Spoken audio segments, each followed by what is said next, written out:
사랑하는 성도 여러분, 안녕하십니까? 7가지 질문으로 본 제사장 나라, 하나님의 나라 강의를 맡은 통통한 김영국 목사입니다. 어떻게 이번 시간도 기대가 되십니까? 그럼 좋아요와 구독 눌러주시길 바랍니다. 지금 우리는 성경 7개 트랙 중 구약의 세 번째 트랙인 페르시아 7권을 함께 살펴보려고 합니다. 구약을 3개의 질문으로 큰 그림으로 구약 전체를 살펴보고 있습니다. 첫 번째 질문, 모세오경 트랙에서는 왜 모세, 여호수아, 기드온, 사무엘은 왕이 되지 않으려고 노력까지 했는가? 라는 것이었습니다. 어떻게 질문의 답이 생각나시나요? 네, 왜냐하면 바로 제사장 나라의 거룩한 시민이 되고 싶어서였습니다. 그렇다면 두 번째 트랙이었던 왕정 500년에서 이 질문이었죠. 왜 나단, 엘리야, 이사야, 예레미야는 그 힘센 왕에게 대립을 선언했는가에 대해서 살펴보았습니다. 이 질문의 답을 아시죠? 네, 바로 왜냐하면 왕의 통치가 제사장 나라의 기준에 못 미치기 때문이었습니다.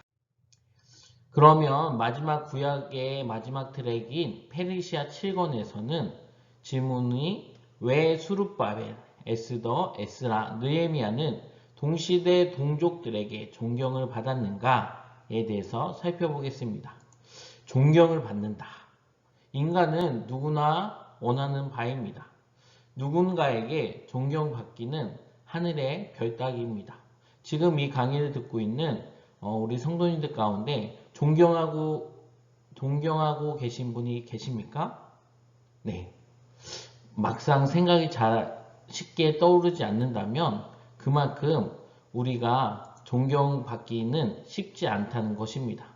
다시 말해 이 존경받기 쉽지 않는 이 시대 가운데 페르시아 7권 가운데는 수룹바벨, 에스더, 에스라, 느헤미야는 동시대 동족들에게 모두 존경을 받았다는 것입니다.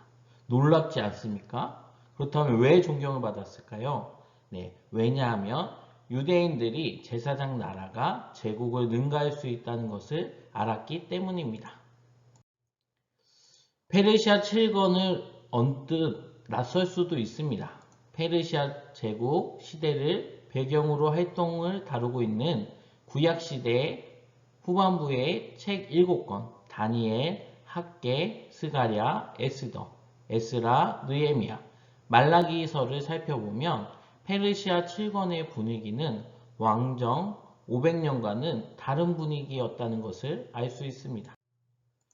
분위기가 다른 이유를 살펴보면 모세 오경 시대에는 왕이 없었고 왕정 500년 동안은 왕이 있었습니다. 그러나 페르시아 시대에는 유대 지역의 총독을 파견해 지배하는 형식으로 통치하였기 때문에 왕도 없었고 나라도 없었습니다. 그럼에도 불구하고 페르시아 시대에 훌륭한 유대인들인 수룹바벨, 에스더, 에스라, 느헤미야는 페르시아 제국에서 놓을 수 없는 중요한 인재들이었고 동시대 유대 동족들에게도 존경을 받았습니다. 그래서 나라도 없고 왕도 없는데 그들의 이야기는 책 7권에 가득합니다. 그런데 우리가 이해하기 어려운 부분이 이 페르시아 제국이 유대 민족을 지배했던 시대에 페르시아가 유대에 파견한 유대 총독 수룹바벨, 페르시아 왕후 에스더, 페르시아의 왕의 자문학사 에스라, 그리고 페르시아가 유대에 파견한 유대 총독 느헤미야를 당시 유대인들이 미워하지 않고 오히려 존경했다는 이 부분입니다. 여기서 시대를 경영했던 제국 이야기와 하나님의 세계 경영 이야기가 큰 그림으로 담겨 있다는 것을 알 수 있습니다. 이 구체적인 케이스들을 우리 한번 이제 들어가서 살펴보겠습니다. 왜 수룹바벨, 에스더, 에스라, 느헤미야는 동족들에게 존경을 받았는가? 바로 왜냐하면 유대인들이 제사장 나라 제국을 능가할 수 있다는 것을 알았기 때문입니다. 네, 이 내용이 생소하시고 이해가 안 되시겠지만 우리가 이 질문을 가지고 이 4명의 인물을 살펴보다 보면 이해가 되실 것입니다. 바로 제사장 나라와 제국을 비교하면 이렇게 나타날 수 있습니다. 제국은 한 민족이 다른 민족을 지배하지만 제사장 나라는 한 민족이 모든 민족을 위한 복의 통로의 역할을 한다는 것입니다. 이것이 바로 제사장 나라와 제국의 차이점입니다. 스룹바벨, 에스더, 에스라, 느헤미야가 존경받았던 이유는 페르시아 제국의 도움으로 제사장 나라의 충성도를 높이려 한다는 진실을 동시대 유대인들이 알았기 때문입니다. 첫째로 스룹바벨은 누구입니까? 페르시아 제국이 유대에 파견한 총독입니다. 페르시아 제국에 공식적으로 인정할 만한 인재였습니다. 페르시아 제국에 공식적으로 인정할 만한 인재였던 이 스룹바벨이 탁월한 실력과 충성심에 대해 의심할 여지가 없었기 때문에 그렇게 페르시아에게 인정을 받았고 스룹바벨을 페르시아에서 선택한 것입니다. 페르시아가 바벨론 제국을 무너뜨리고 제국으로 등장합니다. 이때 바벨론으로 끌려갔던 남유다 포로들은 갑자기 바벨론 제국의 포로에서 페르시아 제국의 포로로 신분이 바뀌었습니다. 그런데 페르시아 제국의 정책은 바벨론 제국과는 달랐습니다. 이전에 바벨론 제국의 정책은 바벨론 중심으로 풍요했지만 지배지역은 모두 황폐한 곳이 되었었습니다. 그러나 페르시아 제국의 정책은 황폐된 곳을 경제, 문화, 도시로 재건하고 바벨론 제국은 바벨론이 각국에서 끌어온 포로들을 다시 말하면 노예들이죠. 70년 만에 귀환하는 정책을 펼칩니다. 고레스 왕인 키루스 2세는 이 포로 1차 귀환 책임자를 수룹바벨로 선정합니다. 페르시아 제국의 왕이 수룹바벨을 신뢰한 것은 그를 페르시아 제국의 정치인이자 행정가로 신뢰했던 것이었고 유대인들이 유대 총독 수룹바벨을 신뢰한 것은 성전을 재건하는 일을 중심으로 제사장 나라를 다시 세우는 일에 헌신할 사람으로 신뢰했던 것입니다. 페르시아의 고위공직자 총독 수룹바벨의 리더십에 기꺼이 기쁨으로 힘을 합해 성전을 재건하는 유대인들은 하나님께서 수룹바벨을 들어 사용하신다는 사실과 수룹바벨의 진심을 알았기 때문에 바벨론에서 제사장 나라 70년 재교육이 큰 성과가 있었던 것을 알 수 있습니다. 그런가 하면 두 번째로 인물이죠. 바로 에스더입니다. 에스더는 페르시아에 남은 유대인 중 한 사람으로 페르시아 아하수에로인 크세르크세스 왕의 왕후가 됩니다. 유대 민족 전체가 말살될 위기를 해결하기 위해 나선 사람이었습니다. 우리가 너무나 잘 아는 이 에스더. 유대 민족이 페르시아 제국의 식민지 백성으로 살아가면서 만든 명절은 불임절입니다. 페르시아 제국 때 만들어진 이 불임절은 페르시아의 왕후 에스더와 깊은 관련이 있습니다. 만약 일제 감정기에 우리나라 여인이 일본 천황의 부인이 되는 사건이 발생했다면 우리나라 백성들은 일본 왕의 부인이 된 그 여인의 말을 따랐을까요? 쉽지 않았을 것입니다. 에스더는 아하수에로 왕 앞에 나아가기 전에 하나님께 3일 동안 금식 기도를 결심합니다. 당장 앞에 어떻게 될지 모르는 상황 가운데 에스더가 3일 금식을 했다는 것입니다. 만약 당장 죽게 된다면 맛있는 거, 막 먹지 않겠습니까? 그런데 에스더는 3일간 물도 먹지 않겠다고 다짐하며 금식을 선포하고 또한 기도하였습니다. 오늘 본문을 함께 읽겠습니다.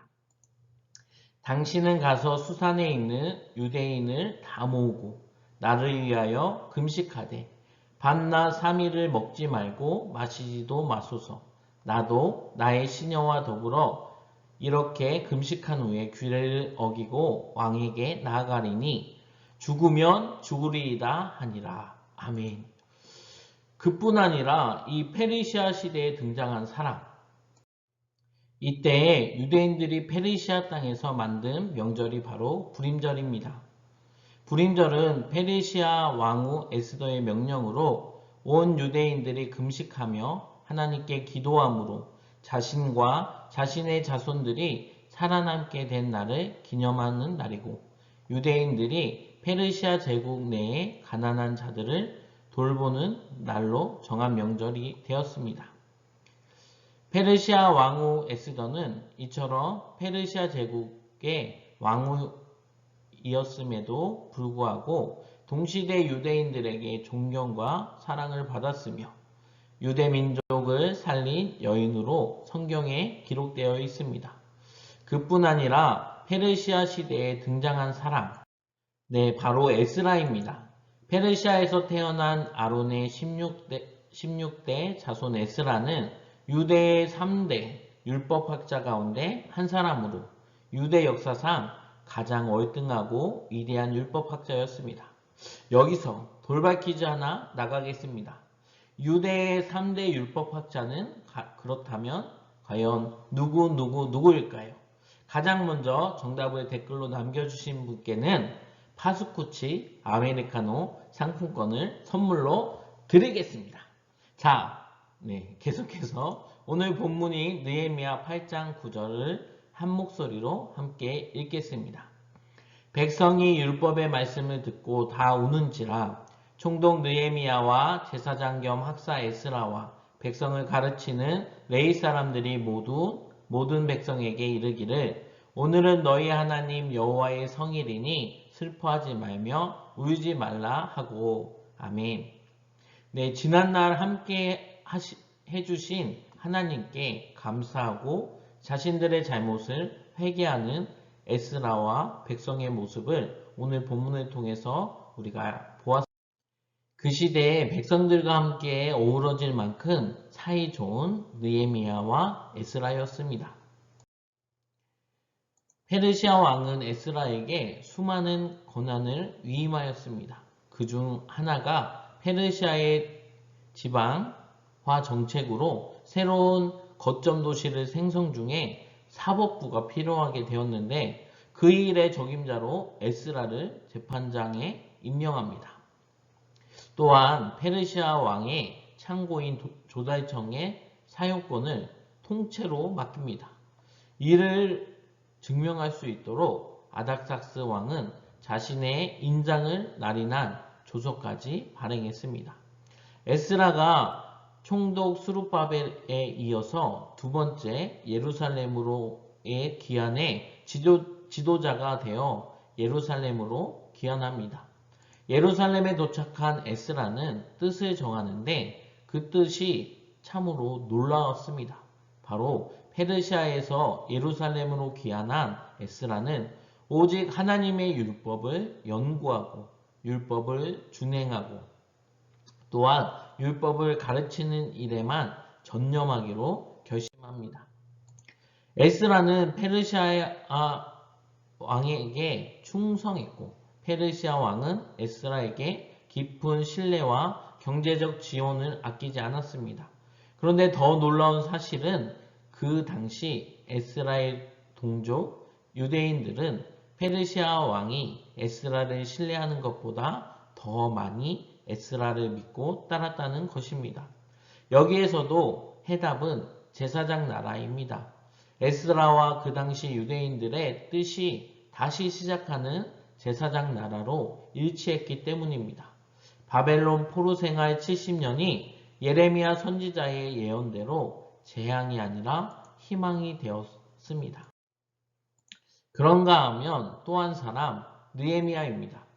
에스라처럼 페르시아에서 출생한 느헤미야는 예루살렘으로의 2차 포로 귀환이 이루어지고 난 후 14년이 지났을 무렵에 예루살렘의 3차 포로 귀환의 지도자로 예루살렘에 귀환한 유대 출신 총독이었습니다. 학자이자 제사장이었던 에스라가 예루살렘으로 귀환하여 율법 연구와 유대인들의 회개 운동을 이끌었다면 총독 느헤미야는 예루살렘으로 귀환하여 불타고 무너졌던 예루살렘 성벽을 다시 재건하고 에스라와 함께 초막절 절기를 지켰습니다. 그러나 혼연일체 주변 나라에서는 예루살렘 성벽 재건을 방해합니다. 그들의 방해는 집요했고 심지어 그들은 느헤미야를 암살하려고까지 할 정도였습니다. 그러나 느헤미야는 이에 굴하지 않고 유대 동족들과 힘을 합해 허리에는 칼을 차고 무너진 예루살렘 성벽 공사를 52일 만에 완성시켰습니다. 150년 전 바벨론 제국에 의해 예루살렘 성이 무너지고 불타고 성전이 불타고 성벽이 파괴되고 온 집들이 불에 다 없어지고 시체들이 나등굴며 여인들과 아이들의 울음소리가 가득했던 이 예루살렘이 느헤미야에 의해 완전히 달라진 것입니다. 이러한 일이 가능하도록 느헤미야가 페르시아 왕의 신뢰를 충분히 받아온 것입니다. 페르시아 제국의 고위공직자 느헤미야는 페르시아 제국에서 충분히 출세한 사람임에도 불구하고 당시 동족 유대인들에게 신뢰와 존경을 받았습니다. 이 또한 답은 바로 제사장 나라에 있었습니다. 바벨론 포로로 끌려갔던 남유다 백성들이 70년간의 포로 생활을 마치고 페르시아로부터 귀환해서는 월등한 수준이 되어 하나님을 오해하지 않고 이해하는 거룩한 시민이 되었습니다. 그래서 그들이 스룹바벨, 에스더, 에스라, 느헤미야를 오해하지 않고 이해하며 힘을 합해 제사장 나라를 다시 시작할 수 있게 된 것입니다. 오늘 왜 스룹바벨, 에스더, 에스라, 느헤미야는 동시대 동족들에게 존경받았는가에 대해서 알아보았습니다. 아쉽지만 이것으로 우리 본부교회 신앙강좌 6주가 마치게 되었습니다. 어떻게 그동안 강의가 도움이 되셨나요? 도움이 되셨다면 마지막으로 마음껏 좋아요와 구독 부탁드립니다. 이 온라인 강의는 종료되지만 이제 예배가 재개되었기 때문에 곧 오프라인에서 얼굴과 얼굴을 보며 강의를 할 날이 올 것을 기대합니다. 그동안 부족하지만 함께 하신 우리 모든 성도님들 가정 가운데 하나님의 은혜와 평강이 가득하길 축복합니다. 풀은 마르고 꽃은 시드나 우리 하나님의 말씀은 영원합니다. 한 주간도 승리하시길 바랍니다.